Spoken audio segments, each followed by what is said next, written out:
Hey guys, and welcome to or back to the Positive Pursuit YouTube channel with me, Summer Clark. Yes, you heard me right. I am back with yet another absolute YouTube banger. I think this is my third in like the whole of December. My third YouTube video. I'm really hoping to take this consistency and frequency of YouTube videos into 2024. But I know that probably won't happen. I am technically on holiday right now, so it's helping. Saying that, today's my first day of it, so no. Maybe I literally don't have an excuse not to do regular YouTube videos. But anyway, enough rambling. Today I'm bringing to you my 2023 My Year in Agility video. As most of you know, I did a 2022 version and uploaded that about a year ago, obviously, and you all loved that. I think that's one of my most highly viewed and liked videos on YouTube. So I thought, you know what, why not do it again?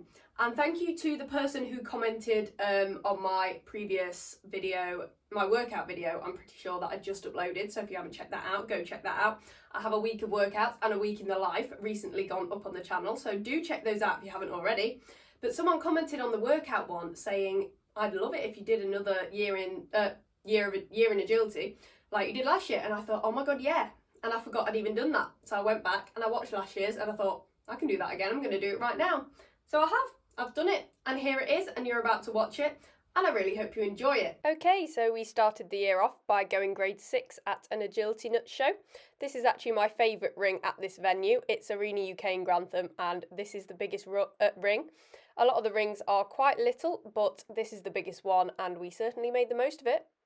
This course actually had 6 weaves in it, which I thought and still kind of do think that's very unusual, but hey ho. I remember getting to this bit and thinking, come on, we are nearly there, we are nearly grade 6, just get your seesaw. He did, and we won the class. Now we have the Team GB Open Showcase, which we'll be doing again in 2024. The courses were so hard for Arrow at this stage. He was still such a baby. Look at me getting that blind in after the dog walk though, slay.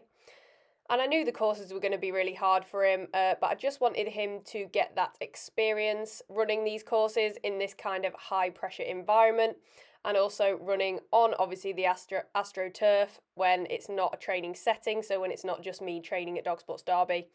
So this was invaluable experience for Arrow, even though I didn't have very high expectations.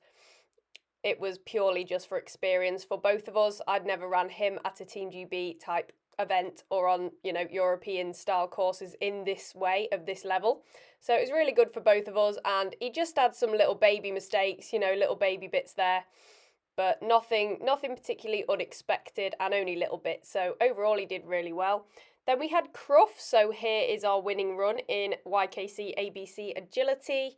He came first in this, which I can believe, but at the time I was like, no way, we just won at Crufts. But he was literally foot perfect in this run, and the main thing for me as well is how confident he was in this environment. This was his second year at Crufts, and the first year he was fine, a bit rattled in the weaves. He came out the end when everyone started clapping, but this year he literally could not have been more unfazed, and he absolutely slayed. And then we came second in the YKC 18 to 24 jumping, beaten by a large collie, so I really can't complain. He was absolutely brilliant. Again, pretty flawless. He absolutely motored round. I knew I had to push him because I knew it was all heights combined. So obviously, you just can't hold back at something like this, can you?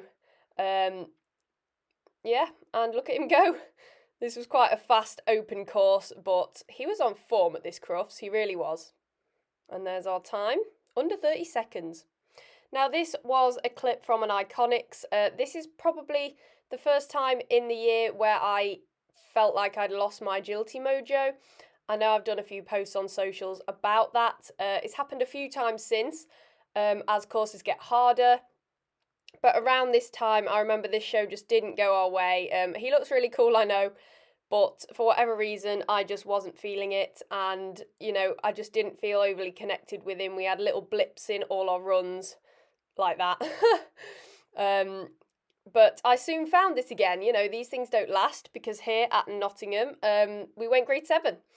Yep, so Arrow is finally grade 7 here at Nottingham in May. This was an absolutely flawless run. I remember it very well, with a tunnel under a dog walk there as well, and he still did a perfect hit. As a lot of you know, tunnels under dog walks usually, well, they used to make his hits worse, but he absolutely nailed it here, nailing all his contacts, seesaw included. Weirdly, seesaws were actually better at the start of the year than they are now, which proves my point of sometimes you can overtrain something and put them off more than if you just go for it and, well, yeah, just go for it, really. So now this is our YKC Jumping Cup qualifier run, which we won. So this qualified us for our first class at Crufts 2024, which we'll be competing at in a few months' time. And yeah, qualifying that early on for Crufts is always a great thing. Takes some of the pressure off for the rest of the year, knowing that, whatever happens from here, we will be on that green carpet next year. So this was great. Again, a perfect fast arrow course there. Then we were selected to run as a white dog, as a medium white dog at the JOAWC, so the Junior Open Agility World Championships, which was held in the UK. So if anyone doesn't know, the white dog runs the course before the competitors, just to demonstrate the course to the competitors, and also show the judge how it runs, how an actual dog runs over the course, so they can make any tweaks necessary before the actual competitors run and compete. So these were my two favourite runs of the weekend, both clear. This was a harder course, this second one, than the first one. This one was a Lee Gibson course, and he was absolutely perfect. I'm so proud of him.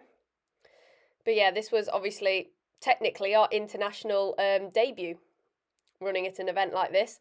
So hopefully he'll be running at similar events, but the adult version, in a few years' time.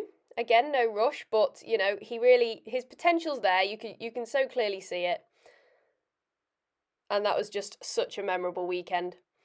Now we move on to Dogs in Need. So this is our second place in the Dinas Classic Tournament final.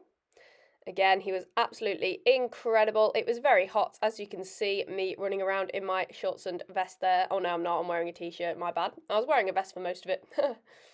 But again, he was absolutely awesome.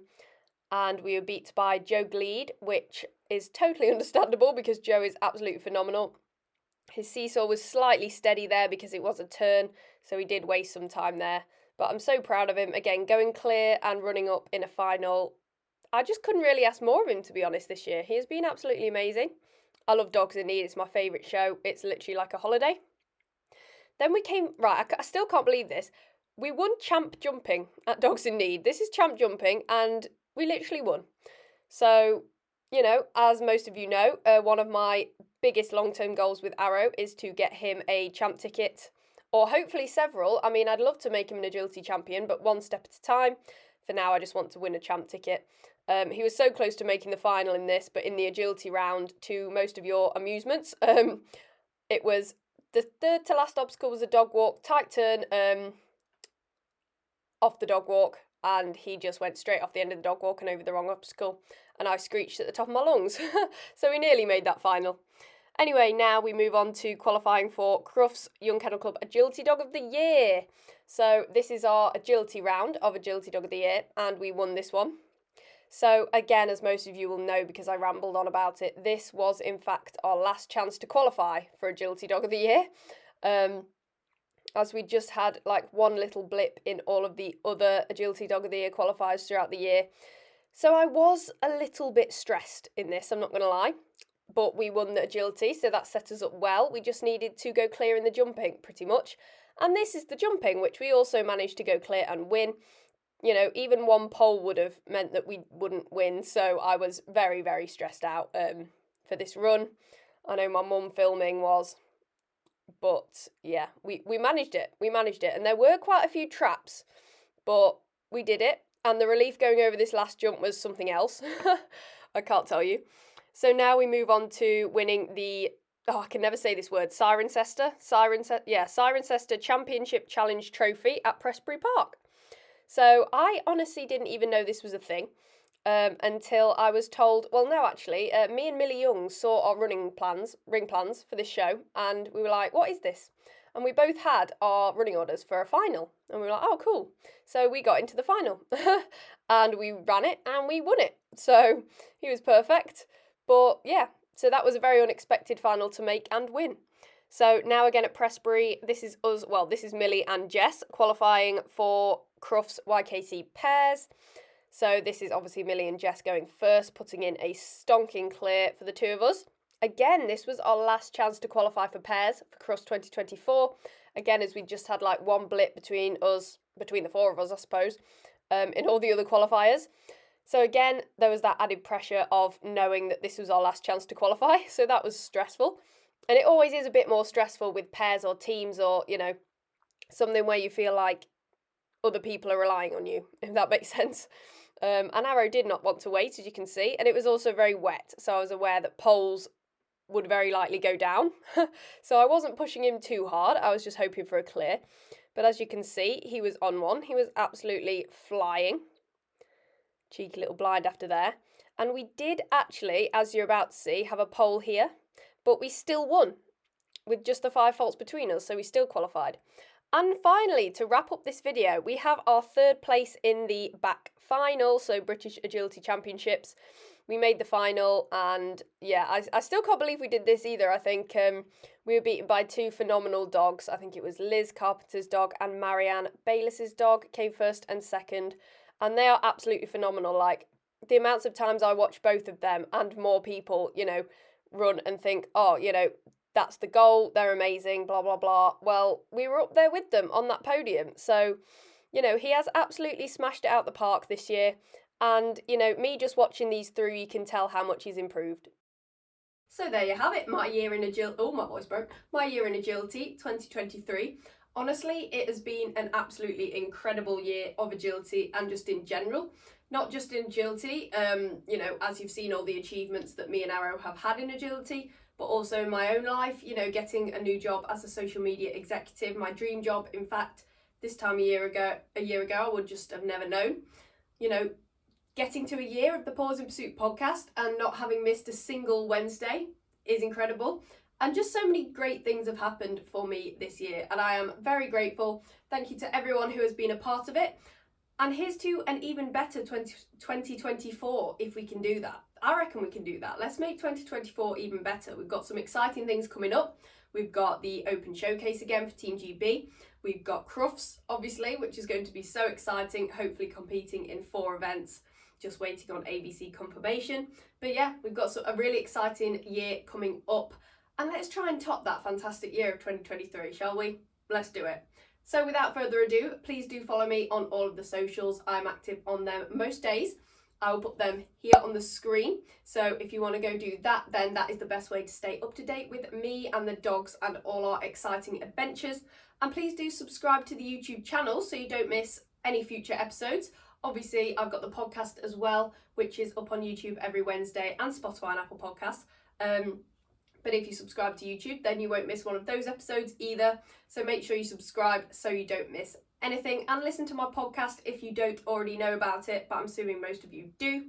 And give this video a thumbs up if you liked it, and leave a comment if you'd like to as well. That'd mean the world to me. Keep sending me more future YouTube video topic ideas. As like I said, I would love to make more YouTube videos going into the new year, but for that I need ideas. And obviously I want to make videos about things that you want to watch them about. So my DMs are always open if you want to chat about anything and everything basically. And I'm always up for constructive criticism as well. I really don't bite. I've had people say they're scared to come up to me at shows before as well, which I don't understand. Please do that. It'd be really fun. I'm a nice person, I promise. I know I'm a bit sarcastic, but I'm a nice person. I swear to you. Anyway, with that said, I will leave you to it, and I hope you all have a fantastic Christmas and New Year's, and I will see you in the next YouTube video. Bye guys.